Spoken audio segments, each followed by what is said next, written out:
Bonjour à tous et bienvenue dans cette grande édition du journal de la mi-journée. Les défaites successives des forces négatives dans l'est de la République démocratique du Congo s'accompagnent aujourd'hui de la récupération d'anciens enfants soldats qui jouissent d'une réinsertion sociale. 7 enfants congolais qui allaient être vendus aux États-Unis ont été découverts entre les mains de leurs ravisseurs, 2 femmes et un homme à la frontière entre la RDC et la Zambie par la Direction générale des migrations. Le Premier ministre a regagné le pays après son périple allemand et avant de quitter Berlin, Augustin Matata Ponyo s'est entretenu avec des personnalités de la République fédérale d'Allemagne, dont la vice-présidente du Bundestag et le ministre des Affaires étrangères. Le chef du gouvernement est rentré hier à Kinshasa après quelques jours de visite officielle en Allemagne. Avant de prendre son vol pour la RDC, il a eu des échanges fructueux avec quelques officiels allemands, notamment la vice-présidente du Parlement, le ministre fédéral des Affaires étrangères et des opérateurs économiques membres de l'Association économique germano-africaine. Au ministère fédéral des Affaires étrangères à Berlin, le pays de Joseph Kabila Kabange en honneur avec son drapeau flottant à côté de celui de la République fédérale d'Allemagne. Ici, le Premier ministre de la République démocratique du Congo, Matata Ponyo Mapon, a eu accès aux archives portant sur l'histoire de l'Afrique dès 1885. Des archives riches en images et contenus qui ont édifié le Premier ministre congolais. Le soutien aux efforts de développement de la République démocratique du Congo a été réitéré par les officiels allemands. À Bundestag, c'est une rencontre en bilatéral le 12 septembre 2014 entre le Premier ministre congolais et la vice-présidente du Parlement allemand, Madame Claudia Roth. Des questions d'ordre politique et socio-économique ont largement été évoquées entre les deux personnalités. Des échanges qui ont davantage permis de renforcer les liens de coopération entre la République fédérale d'Allemagne et la République démocratique du Congo. Petit moment d'échange des présents, une manière de cheminer dans l'harmonie. La journée du Premier ministre congolais a été bouclée le vendredi dernier par cette rencontre entre les hommes d'affaires membres de l'Association économique germano-africaine. Parlant au nom de l'association, l'intervenant a reconnu les opportunités d'affaires qu'offre l'Afrique et plus particulièrement la République démocratique du Congo. Les entreprises allemandes peuvent contribuer de plusieurs façons à la croissance future des économies africaines et aussi en bénéficier. Par exemple, dans les domaines du développement des infrastructures, de l'énergie, de l'ingénierie ou de l'industrie de la santé. L'eau et les eaux usées sont également une priorité de la coopération au développement avec la RDC. L'Afrique foraine, Monsieur le Premier ministre, votre pays est un marché d'avenir dans lequel de nombreuses possibilités sont offertes dans ces secteurs à bien des égards. Les portes du pays de Joseph Kabila sont largement ouvertes pour accueillir les investissements directs allemands, a rassuré le Premier ministre congolais.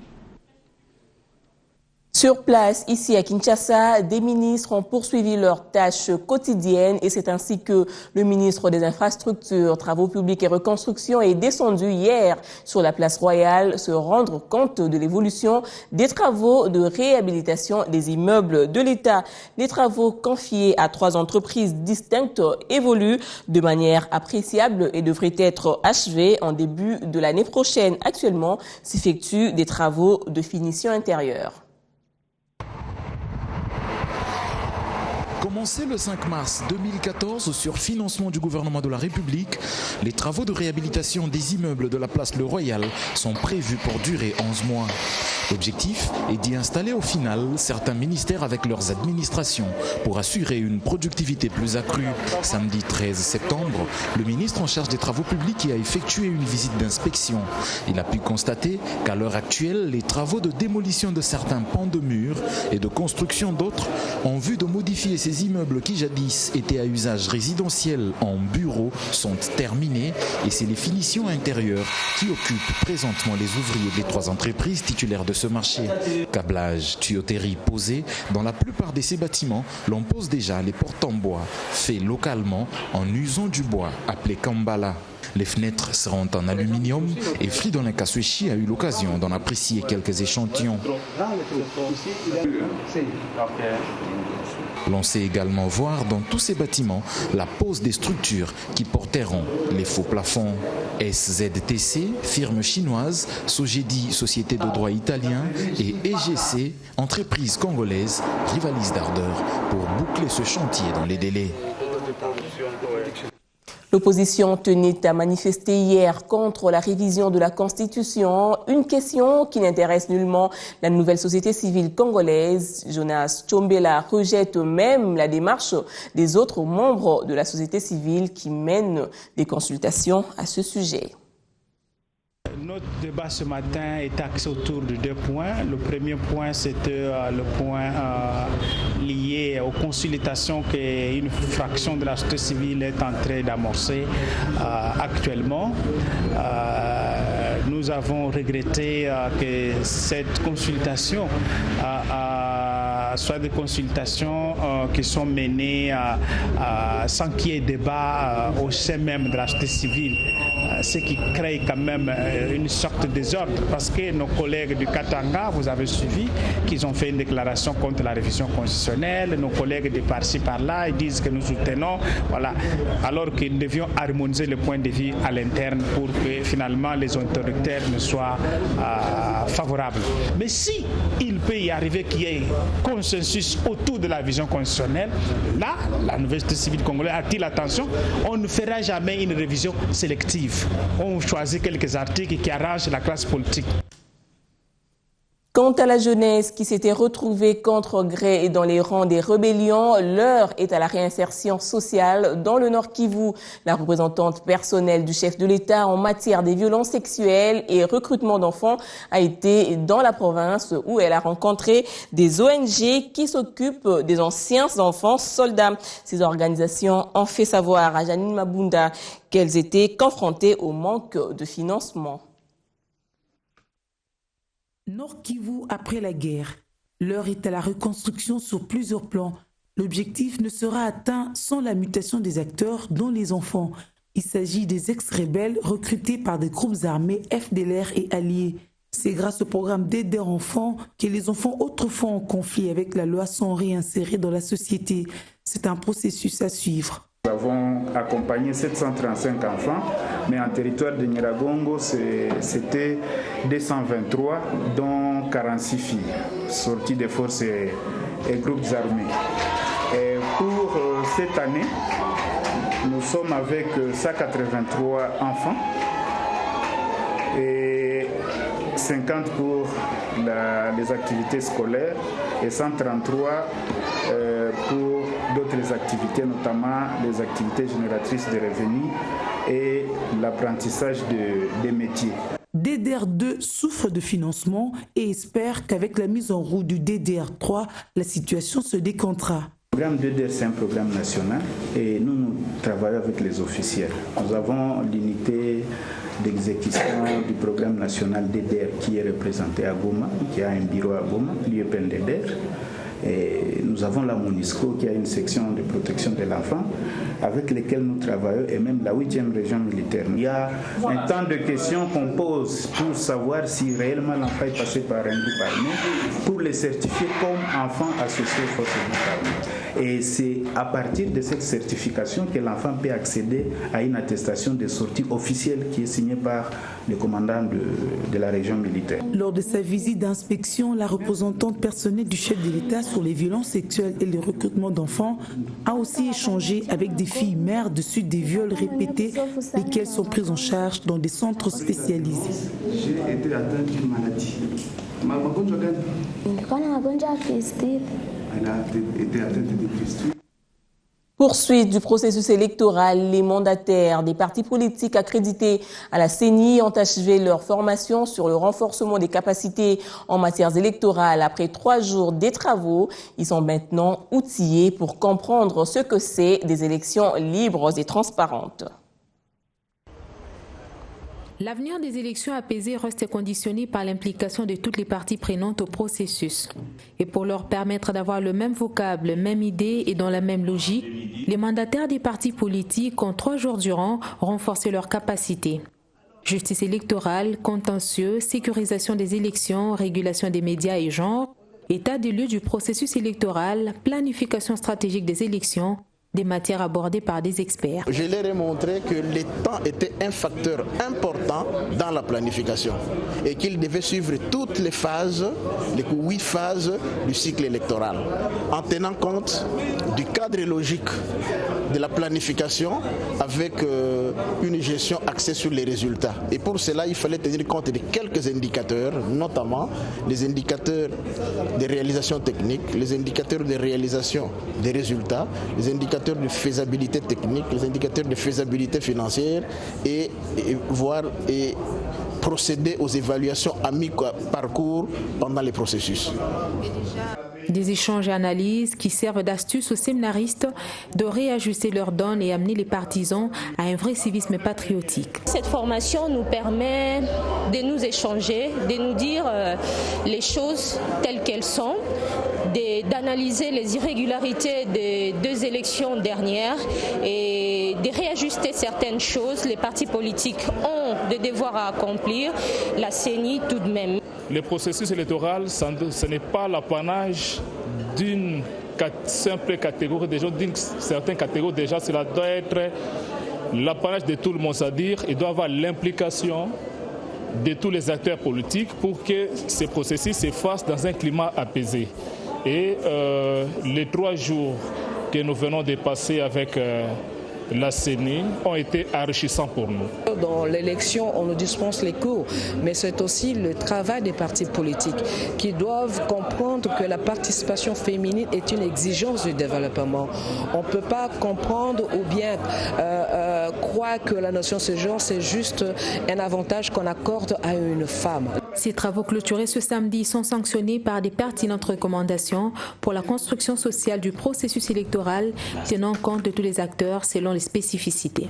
Notamment en matière de bonne gouvernance, l'atelier de validation du rapport final du plan d'orientation globale POG du gouvernement sur le système informatique intégré de gestion des finances publiques et l'administration des ressources humaines de l'État a pris fin hier. Suivez. La réforme de l'administration et des finances publiques passe aussi par un système informatique adapté. La question a fait l'objet d'un atelier de 2 jours sur la validation du rapport final du plan d'orientation globale du gouvernement congolais sur le système informatique intégré de gestion des finances publiques et l'administration des ressources humaines de l'État. Ce plan d'orientation globale vient d'atteindre son point d'achèvement après plusieurs années d'études menées par des experts. D'où la quintessence de cet atelier qui a permis aux parties prenantes de procéder à sa validation. Notre travail donc nous permet de boucler une partie du mandat dans ce grand chantier d'informatisation des services. Les documents, les procès verbal, comme le rapport, seront d'une grande valeur sur le plan de la passation de marché au niveau de notre projet, en ce qu'ils vont nous permettre d'aborder aisément la 2e étape qui consistera au lancement qui s'appelle d'offres. Il faut dire que la matérialisation du plan d'orientation globale a été rendue possible grâce à l'implication technique du cabinet CCM Consulting sous financement de la Banque mondiale à travers notamment le projet de renforcement des capacités en gouvernance PRCG. Il faut dire que la matérialisation du plan d'orientation globale a été rendu possible grâce à l'implication technique du cabinet CCM Consulting sous financement de la Banque mondiale à travers notamment le projet de renforcement des capacités en gouvernance. Au niveau de l'administration.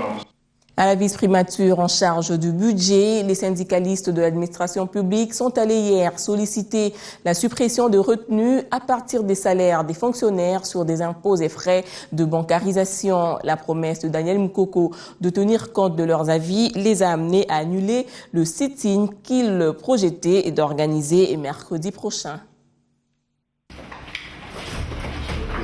3 préoccupations ont constitué le menu des échanges entre le vice-premier ministre, ministre du budget, Daniel Mukoko Samba, et les syndicalistes venus représenter les fonctionnaires de l'État.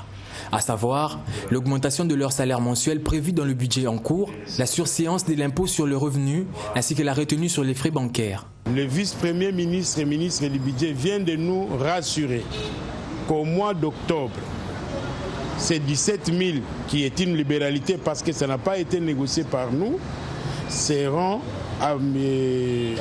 d'application. Donc les fonctionnaires verront leur salaire augmenter de 17 000 francs congolais. Pour l'IPER, c'est-à-dire l'impôt sur les revenus, nous avons convenu que nous puissions traiter ça lors de la commission paritaire qui va examiner les cahiers de charges déposés par l'INAP auprès du gouvernement congolais, commission paritaire qui va intervenir dans un bref délai. Les syndicalistes se disent satisfaits à l'issue de ces échanges fructueux avec le vice-premier ministre en charge du budget et promettent de faire au plus vite le compte rendu à leurs collègues de travail afin d'éviter le sit-in prévu par le fonctionnaire de l'État le mercredi 17 septembre prochain. Le vice-premier ministre en charge du budget a par ailleurs échangé avec des ministres des ministres provinciaux des finances sur l'évaluation de la décentralisation financière. Il s'agit des dispositions qui avaient été prises entre le pouvoir central et des provinces. Optimiste et serein sur la décentralisation de la RDC, Daniel Mukoko Samba a échangé avec les ministres provinciaux en charge des finances de la République démocratique du Congo sur le processus qui exige l'implication de tous. Les mandataires provinciaux ont donc profité de cette occasion pour soulever les préoccupations liées à leur secteur, notamment l'évolution de l'exécution du budget d'investissement après avoir constaté un ralentissement dans sa réalisation ainsi que les préoccupations budgétaires de chacune de leurs provinces. Nous avons convenu d'avoir une grande réunion où nous pouvions ensemble revisiter l'ordonnance loi 013 pour permettre aux provinces effectivement de pouvoir bénéficier de tout ce qui est prévu dans cette ordonnance loi. Chaque province a pu énumérer également les difficultés auxquelles il y a des difficultés en ce qui concerne notamment la paye des enseignants. Il y a des difficultés en ce qui concerne les traitements des dossiers pour les marchés publics, en ce qui concerne le budget des secteurs à compétences exclusives et bien d'autres questions. Selon Daniel Mukoko, les responsabilités sont donc partagées sur les projets d'investissement. Chaque province doit pour sa part bien présenter son projet, quitte au gouvernement central de jouer son rôle des contrôleurs dans les procédures de passation des marchés. Concernant le genre, l'atelier sur le rôle et la responsabilité des organisations féminines dans la promotion des droits des femmes s'est clôturé sur l'engagement de l'ONG Cause Commune à s'impliquer dans la lutte contre les contraintes qui freinent le leadership féminin. Cause Commune reste déterminée à bousculer les obstacles qui freinent le leadership féminin en RDC. Ce, à travers des contributions dans la mesure de ses moyens à tous les combats qui passent par des réflexions. 2 jours durant, elle vient d'organiser des consultations des organisations féminines sur leur rôle et responsabilité dans la promotion des droits des femmes. Des cogitations qui se veulent consolider le leadership féminin et favoriser l'émergence de l'espace d'interaction. 8 recommandations pertinentes ont sanctionné ces discussions. La capacitation des leaders féminins, cette capacitation doit être assurée pour le renforcement des leaders féminins et pour leur professionnalisation. Enfin, le 8e élément, c'est pour plus d'autonomie et de visibilité. L'engagement pour la matérialisation de la vision, la capitalisation des succès, le monitoring assuré des différentes organisations féminines, autant de défis à relever. Le rapport final que nous venons de suivre traduit à suffisance l'envie de chacune de donner davantage afin de voir les droits des femmes devenir une réalité vécue partout à travers le territoire de la République démocratique du Congo. Mais faudrait-il encore que cela ne se limite pas à un vœu pieux? Nous savons tous que l'enfer est déjà pavé de bonnes intentions. Il faut que cette détermination qui ressort de notre regard sur le futur reste soutenue et permette la réalisation des 8 éléments clés qui en sont sortis. Une détermination soutenue par toutes les femmes préoccupées pour l'amélioration de leur situation. Nous avons fait sortir des idées saillantes qui vont rebâtir cause commune. Le point central, c'est la redynamisation de cause commune. Nous voulons créer un mouvement pour que toutes les femmes de grandes thématiques de notre pays se retrouvent. Les organisations féminines qui ont participé à cette consultation ont décidé de faire émerger un espace d'interaction entre elles afin que le cause sectorielle des femmes soit portée par l'ensemble des organisations pour un rayonnement et une visibilité plus accrue. À noter que les portes restent ouvertes à toutes les femmes capables de militer pour la cause. Reportage signé Bibiche Ngoua. L'autre rencontre sur les femmes qui appartient ainsi au passé, c'est l'atelier d'évaluation de la stratégie nationale de lutte contre les violences basées sur le genre, tenu à l'initiative du Centre régional de recherche et de documentation sur la femme, le genre et la construction de la paix dans la région des Grands Lacs. Les projets de résolution seront transmis au gouvernement pour leur appréciation. Il s'agit d'une démarche déjà réalisée en province par le Centre régional de recherche et documentation sur la femme, le genre et la construction de la paix dans la région des Grands Lacs sur demande du gouvernement de la République. Évaluer la stratégie nationale de lutte contre les violences basée sur le genre, c'est l'exercice auquel se sont livrés les participants, composés essentiellement de membres des organisations de la société civile et des délégués de l'administration publique. Ce qu'on a fait aujourd'hui, c'est en fait de continuer à recueillir les avis des ceux et celles, des institutions, des personnes qui ont été impliquées à un niveau ou à un autre dans la mise en œuvre de la stratégie. Et donc, tous ces avis-là qui ont été donnés aujourd'hui, les forces qui ont été identifiées aujourd'hui, les faiblesses qui ont été identifiées aujourd'hui, nous allons les reprendre dans les rapports que nous allons soumettre au gouvernement. Cette évaluation a sorti des recommandations et la vision du gouvernement provincial de Kinshasa sur les violences basées sur le genre qui attendent la nouvelle mise en œuvre de la stratégie, un changement positif de mentalité. Quand on traite d'un secteur, il est important de pouvoir en faire l'état des lieux et surtout de savoir si les actions qui sont menées portent. C'est comme ça que je félicite vivement le ministère national du genre qui a pensé appeler cette audit et commander cette étude, qui nous disent que depuis que nous avons élaboré cette stratégie nationale de lutte contre les violences sexuelles, la tendance est-elle bonne? Est-ce qu'il y a de l'espoir? Aujourd'hui, on a été dans toutes les provinces. Il était important qu'on puisse appesantir aussi sur la province de Kinshasa. Les recommandations de province et celles que viennent de proposer les activistes de la capitale seront coulées sous forme d'un rapport à présenter au gouvernement avant sa publication. Un accident de circulation s'est produit hier à Selembao. Des débris, des vitres, du sang. La position des engins témoigne l'intensité du choc entre un bus Mercedes 207 et un gros camion Iveco. Le bus avec à son bord des passagers revenait de l'enterrement d'un policier au cimetière de Bentekefouti. Au-delà des dégâts matériels, des blessés ont vite été acheminés au centre hospitalier proche du lieu de l'accident. En fait, l'esprit de mort qui descendait une forte pente à la hauteur de l'arrêt Liboulou au quartier Kitokimosi a eu des freins lâchés, rapportent des témoins de l'accident. Il s'est vite créé des embouteillages et une foule de badauds.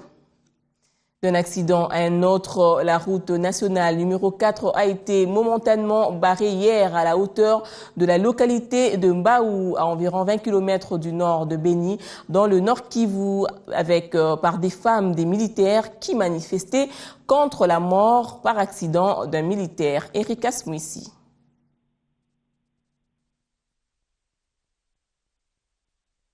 Elle n'aura duré que 5 jours. La grève des agents et fonctionnaires de l'État du Kasaï oriental a été suspendue ce vendredi. Selon le président de l'intersyndicale de l'administration publique du Kasaï oriental, la suspension de l'arrêt de travail est le résultat de la médiation entreprise par le directeur de province entre les grévistes et la Banque commerciale du Congo, BCDC. Léon Kankolongo a indiqué que la BCDC, citée dans la ponction sur les salaires d'une partie de fonctionnaires de l'État, s'est engagée à améliorer sa prestation et à payer aux agents et fonctionnaires de l'État des billets d'argent vraiment consommables. S'agissant de la deuxième principale revendication en rapport avec la mécanisation des nouvelles unités, le directeur de province a obtenu de Kinshasa qu'elle se fera de manière progressive. De quoi faire dire au numéro 1 provincial de l'intersyndical de l'administration publique que la grève pourra reprendre à tout moment lorsque les promesses ne seront pas tenues. Déjà ce samedi matin, les portes du bâtiment administratif de Mbujimayi ont rouvert, mais seulement très peu d'agents et fonctionnaires étaient au rendez-vous. C'était plutôt à Mbujimayi dans le Kasaï oriental plutôt, où les fonctionnaires de l'État ont levé la grève débutée lundi dernier, moyennant la promesse d'amélioration de la situation salariale faite par le directeur de la province. C'était avec Franck Mbambi. Restons au Katanga à vivre cette histoire rocambolesque de trafic humain. 2 femmes et un homme ont été appréhendés par la Direction générale des migrations à la frontière entre la RDC et la Zambie avec 7 enfants qui voulaient vendre aux États-Unis. L'heure est à l'efficacité à la Direction générale de migration. Un réseau de trafic d'enfants a été démantelé par la police des frontières à Kasumbalesa. Au total, 7 enfants, 4 venant de Kananga et 3 autres de Kinshasa. Le point sur cette arrestation a été fait face à la presse ce week-end par le directeur central adjoint de la police des frontières. 4 enfants dont les noms reviennent dans notre répertoire et dont la commission des genres enfants avait refusé la validité. C'est-à-dire, la commission n'a pas voulu valider l'adoption de ces enfants-là, du fait que les parents qui voulaient les adopter en avaient déjà 4, et c'était au-delà de la loi. L'une des dames interpellées ne reconnaît pas le fait lui imputé et les attribue à son patron. Les enfants sont de mon patron qui est un Américain, M. Sam. Il nous a demandé un service de raccompagner ses enfants à Lubumbashi. La police nous a arrêtés à Kasumbalesa sous prétexte qu'on a volé les enfants qui ne sont pas les nôtres.